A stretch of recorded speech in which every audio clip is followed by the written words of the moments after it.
Okay, we'll move on to our next topic. This one caught my eye because obviously I think there's always been some scuttlebutt about Huawei, you know, and their Mm. maybe motivations around what they do. Obviously, they're top tech company from China, and they're making, sort of they're obviously very big in China. There's a very big presence there. If you've ever gone there, I've seen them. They've got stores everywhere, and of course, they're pushing out to the rest of the world to try and sell their products just like anyone else. But underpinning all of that is this notion that maybe the Chinese government's got a bit of a backdoor into everything that they're making, and they could be listening in on anyone or anything who's using their products.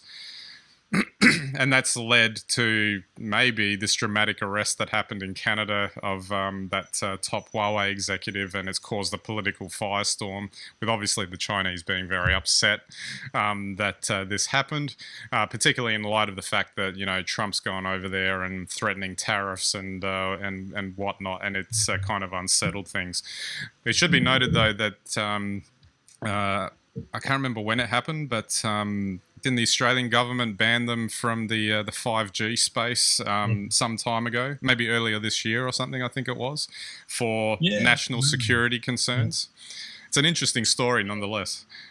Well, I'm sure that before they arrested the Huawei executive, they probably checked to make sure there weren't any American executives in China.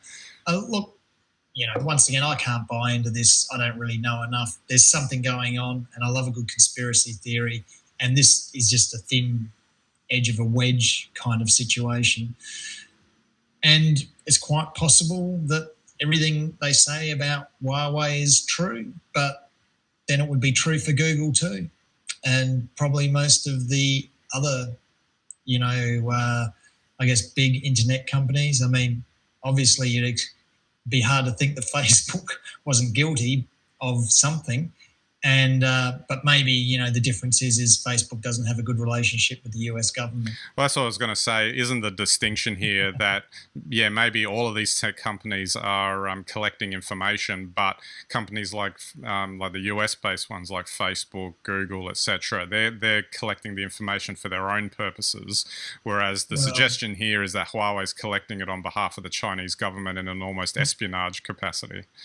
I think that's a very old-fashioned view, if you would take that of the world, because Facebook quite clearly collected our data for their purposes and then sold it on potentially to a foreign government. So if that's what's alleged. So, I mean, really, this whole notion, I understand that there's political posturing and people are trying to do things in Washington and Beijing that we will never understand, but it's a complete furphy. That data, as we've said many times, you put it on the internet, it goes somewhere, somebody has it and somebody will sell it, and they'll sell it to governments, they'll sell it to rogues, they'll sell it to whoever the highest bidder is, and something will be done with it, Yeah. whatever that might be.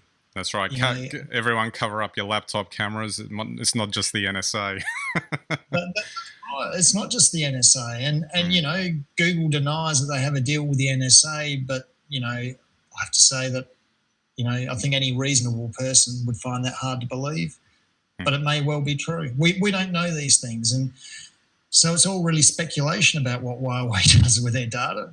It might be a smoking gun there for sure, but really, I think in this modern age, anyone who thinks that you can use the internet and there's any form of privacy, I think it's time to build a new internet if that's what you're concerned about.